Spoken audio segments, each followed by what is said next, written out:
1831 को, जिनका आज नाम इतिहास में स्वर्णिम अक्षरों में लिखा जा चुका है।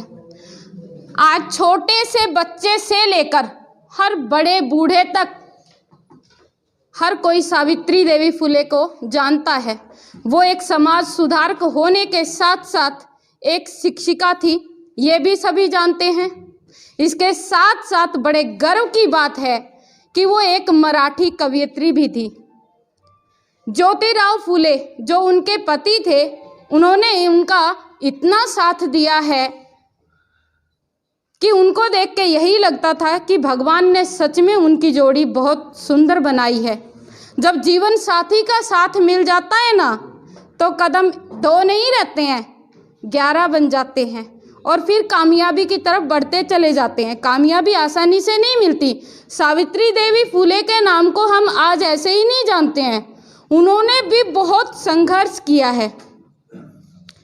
समाज ने उन्हें भी धिक्कारा था।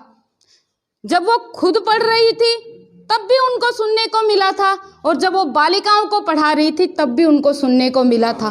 लोगों ने पत्थर तक, गाय का गोबर तक, उनके ऊपर कीचड़ तक फेंकना शुरू कर दिया था।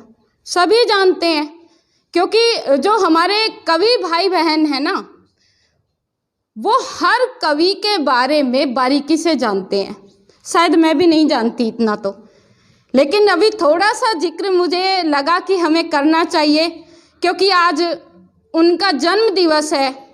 और ऐसे शुभ अवसर के ऊपर यदि हम उनके लिए 2 शब्द ना कहें तो ये हमारे लिए शायद गरिमा की बात नहीं रहती। और इसीलिए वो एक शिक्षिका थी, तो मैं उन्हीं को समर्पित एक छोटी सी रचना आप सभी के बीच रख रही हूँ। विराजिए माँ तू मेरी जिह्वा पर, विराजिए माँ तू मेरी जिह्वा पर, बस यही मेरी अभिलाषा है सिद्ध चेतना शिक्षा से, ये शिक्षा की परिभाषा है, ये शिक्षा की परिभाषा है। शिक्षा द्वारा समुचित विकास, शिक्षा द्वारा समुचित विकास यदि मानव का हो सकता है, तो नारी का समुचित विकास क्या कभी नहीं हो सकता है।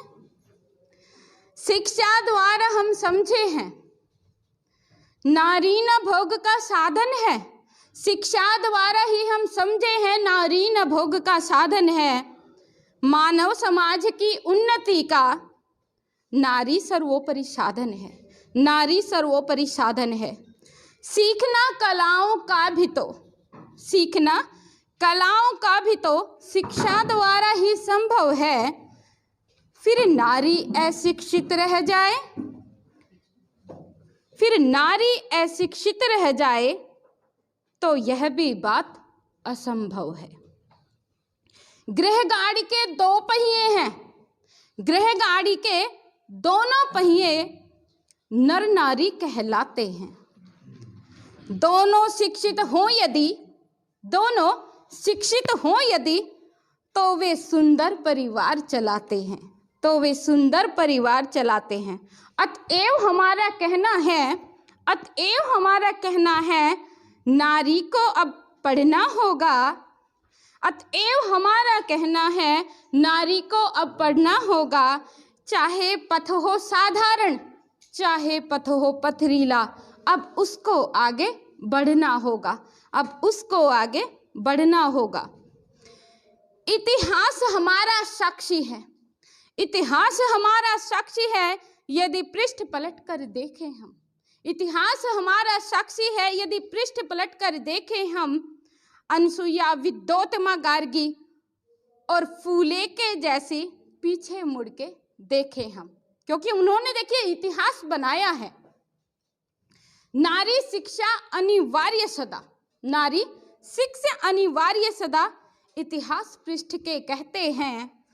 तो बात असंभव हो उसको फिर हम कैसे कह सकते हैं, फिर हम कैसे कह सकते हैं, फिर हम कैसे कह सकते हैं।